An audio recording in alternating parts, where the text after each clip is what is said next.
What's going on, everyone? We got a really good video here by Reggie we're about to get into. But here's a pedophile, in case you guys want to report this piece of crap. All he does is harass people, stalk people's accounts, octosniff, weird spy botnets on your account. Oh, he's been doing it on mine for 3 years. Sexually harasses females, doesn't matter what age they are. He's a scumbag. So let's start off putting this dude on blast. Every video we're going to be doing is just remember, it's all right here on my Twitter. Now let's continue. Reggie here has some really good intel here on Nintendo Switch 2, leadership, the console war, and what Microsoft should be doing and how they should be getting closer to Nintendo. So let's listen to what he has to say. Let's go. Best monetize our software and bringing that onto PC. And PC gaming has had a bit of a resurgence these last number of years. It makes strong business sense for them.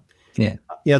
The team at Xbox, and I'm very good friends with Phil. I know the team there. They've, I think, tried to redefine what success looks like for them. It's no longer selling physical boxes. It is about getting their software out to as many players as possible. And so it was somewhat inevitable that, they would have games that would be on a Sony system. Yeah. What I find surprising, I'm surprised that Xbox is not yet fully embraced the Switch 2 platform from a software perspective. No.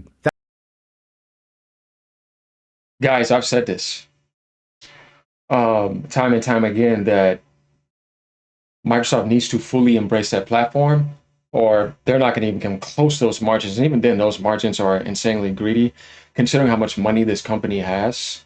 So, but even outside of that, yeah, they need to put all their games there. That's a way to reach into the Japanese market. There's no other way. Reggie's coming out saying it too. He's surprised. They need to be more aggressive on that. That's their only chance. They have to really branch out everywhere else. That's the only way for them to stay relevant. Other than that, it's just going to keep fading. But, more communities will be alive. More rare games will be on there. I think I should have Killer Instinct on there. Everything. Just put everything you possibly can on there. And that's pretty much their hope. And as Reggie says here, he knows Phil and all of them. And he just doesn't understand why that's going on. That's the one that surprises me because certainly some games could easily be ported over to Switch 2. And I have to say, I'm surprised that we haven't seen more of that. I thought there would be much more, especially during this time frame leading up into the holiday. Yeah, but Minecraft, I think, is the most successful. I know it's the third-party game on the first Switch, I believe. And I know they've done Tony Hawk's, which is an Activision game, and they've got Indiana Jones coming up. But I'm also surprised by this. I'm a big fan of Rare. They're one of my favorite game developers in the UK. Of course, they have a history of Nintendo. Release any of your HD games or any of your Xbox era games on Nintendo, you will find there's an audience. There's a Nintendo website I go on quite a lot, a fan site called Nintendo Life. And they're still covering Rare. They've not been part of the Nintendo ecosystem in 20 years. But it feels like there's an opportunity there. I kept wondering if there was some strategic reason, if maybe they were saving up for an announcement or something. But then That's what I was thinking. Like, there has to be some like Banjo-Kazooie 3 or something, like work with Nintendo. You need to have that there with that base and have it day one on Japan too, and a handheld available on platforms too. Like, these are things Microsoft has to do because their platform does not. Like, what are you going to sell that on PC? I mean, it would have already been there anyways. And nobody's going to the Xbox app to buy a game there over than what they would on Steam or something. So in order to branch out and make up for that, it has to be on a Nintendo Switch 2 and a PlayStation. And they should be working with Nintendo more. I just think so. Like, I don't think they have a choice, honestly. It's the only reasonable thing to do now to stay relevant. And that's a very good point out by Dring as well. I always thought Rare belonged with Nintendo, that when they went to Microsoft, that's the wrong audience. The only thing that somewhat fit over there in that crowd was Killer Instinct. Outside of that, wrong crowd, wrong base. Same thing with Fable. Like, even to this day, it's like, unless you can somehow make it a certain way, but when you got the multi-platform extension going out, yeah, you can hit audiences that are going to target that more. So the only thing that's kind of left now is that dude shooter bro aspect. Other than that, nobody's going to buy any of these games. Nobody buys none of their games. Everything tanks down. So you have to massively branch out. They dropped, yeah, it does. It surprises me as well. I bring it up when they made the Halo announcement and everyone was talking about Halo on PlayStation. My immediate thought was, why not Nintendo? What is that? I agree with you. All through the fall, I was fully expecting some sort of dedicated announcement, and so I'm surprised that it hasn't happened. because Xbox are sort of pulling away a little bit, they're still making consoles, they're still making hardware, to be clear, but because they're pulling away a little bit more into a third-party space, I do know that I speak to a lot of third-party developers and publishers that are looking at Nintendo Switch 2 and wondering if that can be the competitor in that space, if that can offer an alternative for them. I don't think they're expecting it to do, with Call of Duty and Assassin's Creed. Those games haven't historically done quite so well on Nintendo formats. But, we're seeing that Resident Evil. There was a big Capcom announcement around Resident Evil Requiem coming to Nintendo. You've had this experience before with Wii U, I guess GameCube in the early when you started as well, where Nintendo wasn't the right audience for those sort of things. Do you think it could be? I absolutely believe it could be. But let's be clear, Chris. Nintendo, in my opinion, will never position themselves as a direct competitor to PlayStation. It's not in their DNA. It's not how they think about the business opportunity. However, would they welcome some of the latest core gamer type of content, whether it's the latest in Assassin's Creed, whether it is the latest Call of Duty, whatever the case may be, would they welcome that onto their platform? Absolutely. Correct. Supplement their in-house strategy with more massive third-party expansion, which what they need to be open with, because Nintendo's always first party.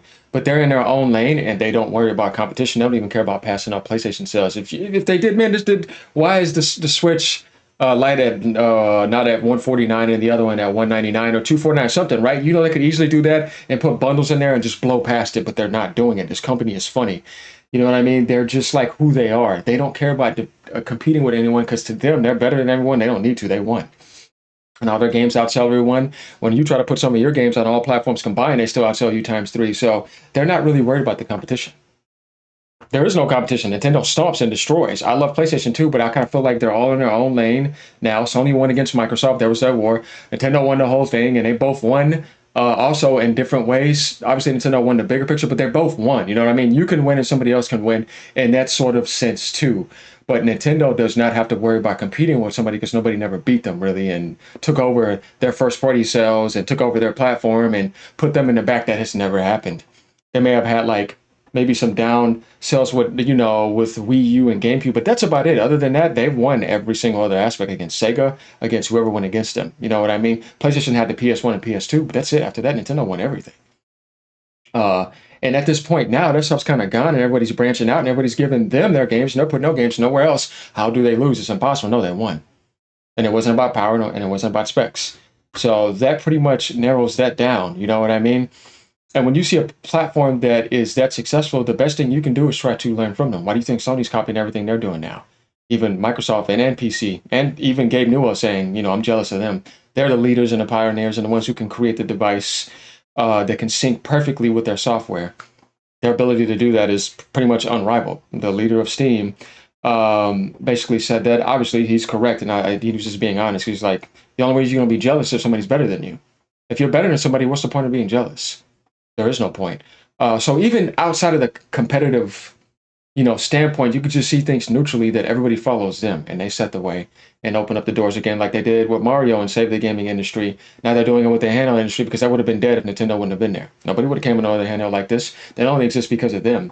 So Microsoft does not have a choice but to go to the top, of the industry and the gaming industry and put all their games there and still learn some things from them and how to function with a handheld. You know what I mean? Because they've been doing that their whole lives. But you got people arrogantly making stupid statements like you can just jump right in there and think you're some black belt day one. Nintendo's a black belt of handhelds.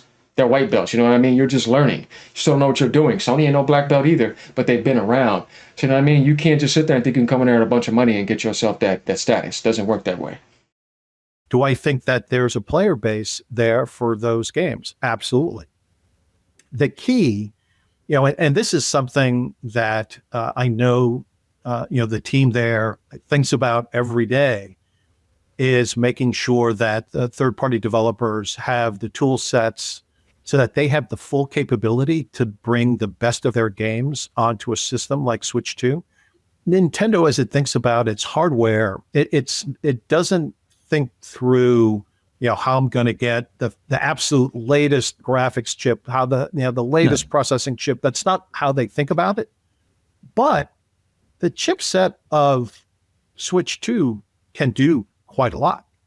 And so it's in the middleware, it's in the education to the third party. It's helping those developers create the content in a way that's going to work best for the Switch. One of the things that always amazed me, Nintendo developers are so efficient with their games. I mean, big games like, Tears of the Kingdom, when you look at the size of the game compared to, a comparable game made by any other third-party developer, the actual file size is about half of what, another developer would do. And it's just in the efficiency that Nintendo is able to get out of its systems. And that efficiency is what they need to share with third-party developers so that their best content, their, maybe not the latest, version, but, half a step behind, could make its way onto Switch 2 and be quite successful. Reggie's right. Nintendo does not share their methods ever. They keep all those secrets. And they could help with file management. And this is what I was saying before, like, you got games like Tears of the Kingdom that file size, and Reggie, man, it's a 1/3. Like, there'll be a game to be like 70, 80 gigs. Tears of the Kingdom is bigger than that, and the Switch 2 version looks phenomenal because of the way they use things. And it's not even a third of that file size. They have insane file size decompression. And it's amazing. And I think a lot of people in the industry will like that because you're tired of installing games at 150, 140 because these devs are not doing it right. Well, that 150, 140 could be like 90. You know what I mean? It could be like 80, but they're not doing it right. And I think that type of stuff goes a long way, definitely when it comes to key cards and game cards and carts and stuff like that. You know what I mean? Because this seems to be a third-party issue.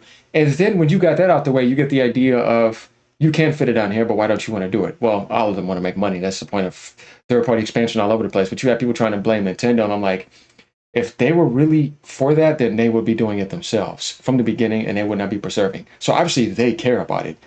This is for a third party, but is Nintendo mostly catering to third party? They never do that. Now more than ever they do, and they're finding surveys and options, but it just gives you the idea of you can narrow down more things, and it would help the industry out. So I wonder if they are going to do that, and, would it ever come out? That's actually a good projection here by Reggie. He always has good ideas. Missed him being president. It was always fun. One of my favorite videos, obviously, is that Yokai one, and then, of course, My Body Is Ready. But let's continue. I'm of an age, I consider myself a core gamer, but I've got 2 young children. I don't get as much TV time as I used to. And the Switch was a revolution for me in 2017 when it came out. Suddenly I was gaming as much as I was, maybe not as a teenager, but certainly than I was in my 20s, because now I had a device that just fit around my life. It wasn't one I had to, take up the TV to do. And so a game like Resident Evil Requiem, I'm a massive Resident Evil fan.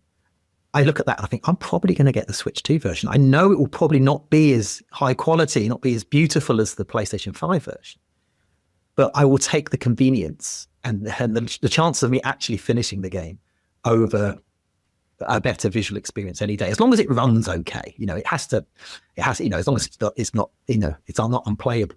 I have to imagine I'm not alone in that. No, you're not. There's people that are just like that, Dring. There's people that go and play old games. They don't care about that crap. Obviously, I'm getting a pro version, but I can understand that. Now, if Nintendo has some like FrameGen in the future, more cloud expandability, which I think they will be doing, and I think that's around the corner, and I think Jensen and them have some ideas for the technology. We know there's going to be upgrades too, and then obviously Switch 3 and all that. Then that's going to be nice because you're going to be investing into something that you will be able to enjoy better down the line. And who knows what the hell's in store with them in the video. But there's some people that do like that conveniency. And if there's a way to get like cross-platform support for saves and stuff, and that unifies that, some people may buy 2 copies. There's people that are like that. I know some of those Resident Evil guys, they're funny. They'll buy every copy on every platform and speed run out of it just because they love it so much. You'll have those guys. Then you'll have people that only would like that handheld experience.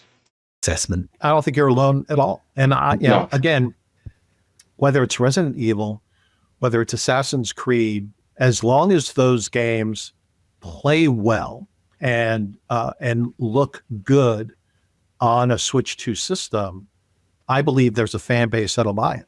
And so I like you, I look forward to seeing if the that ecosystem develops and both Nintendo and third party developers take advantage of that opportunity.